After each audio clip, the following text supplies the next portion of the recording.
Chapter 27. Susie. The metal shed got more unbearable as the sun rose. James tried all sorts of positions to get comfortable. Sideways, on his belly, crouching, standing up, clothes on, clothes off. The only relief came from pouring water on his shirt and slapping it over his face. Mercifully, the bucket got refilled every hour by a round-faced girl who'd perfected all the standard survivor nods, head tilts, and smiles. Each water delivery came with a syrupy blessing. "Sweat out the devils. The Lord shall forgive you both." Neither boy had a watch, but Rat had spent enough of his life in the sweatbox to gauge time by the position of the sun.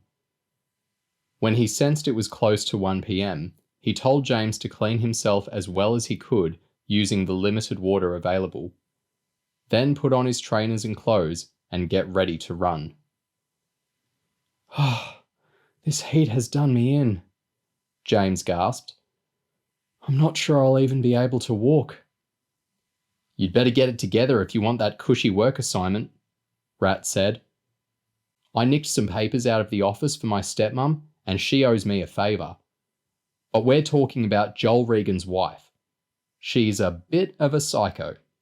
You can't just knock on her office door and say hi anytime you want. We'll have to catch her while she's at lunch in the restaurant around the back of the Holy Church." James nodded.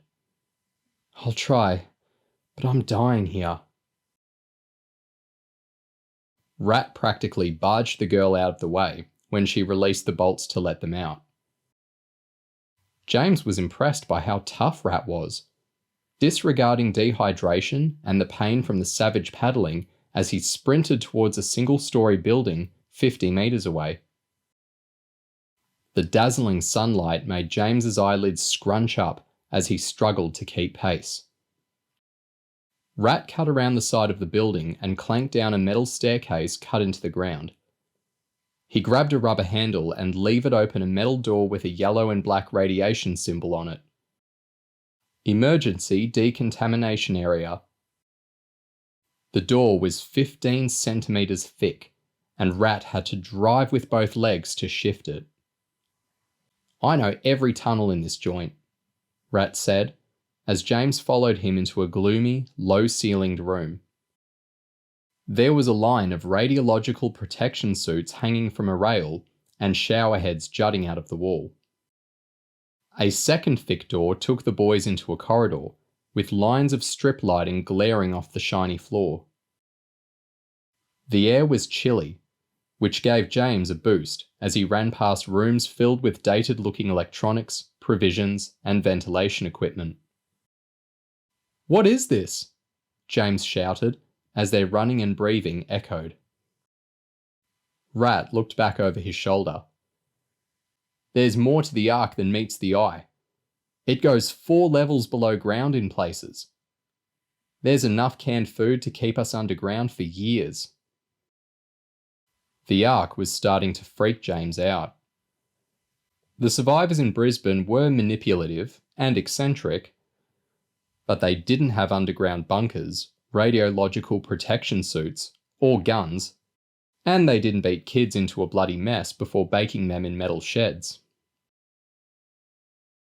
A 4-minute run wouldn't normally have taken much out of James, but by the time he reached the line of elevator doors at the end of the corridor, he was shattered.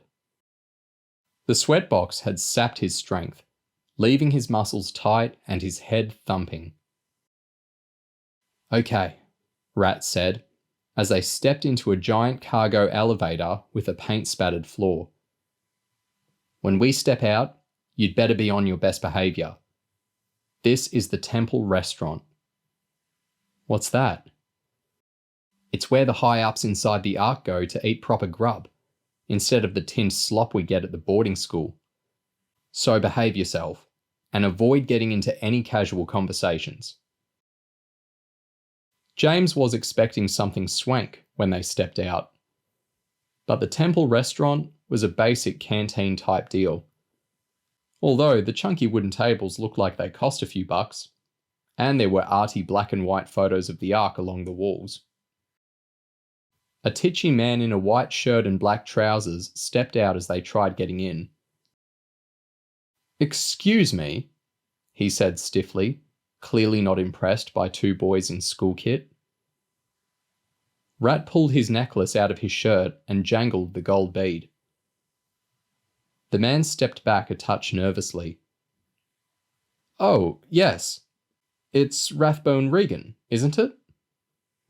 "Oh, yes, it is," Rat mocked. "Is my stepmom here?" "She usually prefers to eat alone.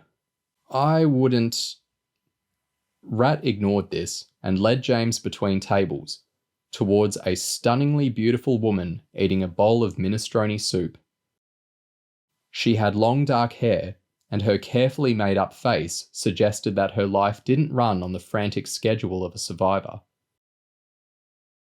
"Hello, Rat," Susie said.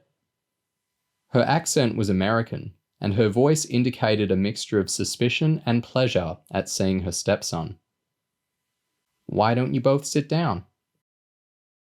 James reckoned he'd recovered enough to sit down, but Rat shook his head. "I'll stay on my feet, if that's okay." Susie smirked. "Oh dear. How many did you get today?" 39. "Phew," Susie said, shaking her head as she looked at James. "I think he rather enjoys it, James. A bit of a masochistic streak." James wondered if there was some truth in this. Rat had practically begged James to beat him up in the shower. "I don't enjoy it," Rat said angrily. "I just want people to know that hurting me makes no difference." The restaurant was self-service, but Susie's elevated status warranted a waiter. The man was dressed the same way as the dude at the door. "Are these two bothering you, Mrs. Reagan?" "Do I look bothered?" Susie yelled back, startling James with the unexpected flash of anger. "Ask the boys what they want to eat and make sure they get it." Because the restaurant was supposed to be self-service, there was no menu. James didn't know what they had, so he let Rat order a burger and fries with an ice cream float and Pepsi for both of them.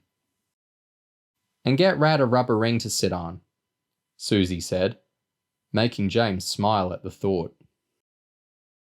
Susie didn't seem anything like a survivor, but her obvious taste for expensive clothes and jewellery did make her look like the type of woman who'd give up a modelling career to marry a 75-year-old billionaire a few weeks after her 23rd birthday. "How'd you know my name?" James asked. "Your arrival was big news in our little community, James." Rat noticed that Susie was through with her soup and sensed he was running out of time. "I'm here to call in a favour," he said. "You surprise me," Susie smirked.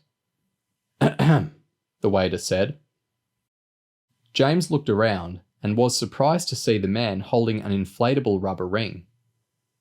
He'd assumed Susie was joking, but apparently the restaurant kept a few around for the benefit of the recently paddled.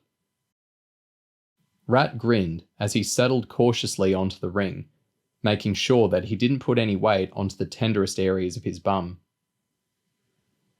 Moments later, burgers, fries, and a giant pitcher of Pepsi were slid onto the table. It looked better than anything James had eaten since moving into the Brisbane commune more than a month earlier. "So, what's this favour?" Susie said as she stood up to leave. "Spit it out. I haven't got all day." "James needs a work assignment," Brad explained.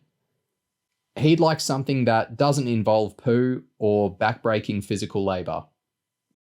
"My sister, too," James added. Then, more sheepishly, "If that's okay?" "What's in it for me?" Susie smiled. as she hooked a dinky Louis Vuitton backpack over her shoulder. "You'll want more papers and backup discs nabbed from the office sooner or later," Rat whispered. Susie looked around anxiously. "Tell the whole world, why don't you?" "But the best thing is," Rat grinned, "it'll get right up the spider's nose if you start interfering with the new arrivals." This comment brought a huge smile to Susie's face. "Yes, it would, wouldn't it? Okay, I'll make a couple of calls and sort you both out." Rat pointed at his food. "I'll miss afternoon service if I stick around to eat this." "You're covered," Susie nodded. "Tell them you were on assignment from me. Enjoy the food. And try staying out of trouble, for once." James nodded appreciatively at Rat as Susie strode away. "That was slick, Rat. Thanks." "No worries, mate. You've no idea how good it is to finally have a member of the human race to talk to."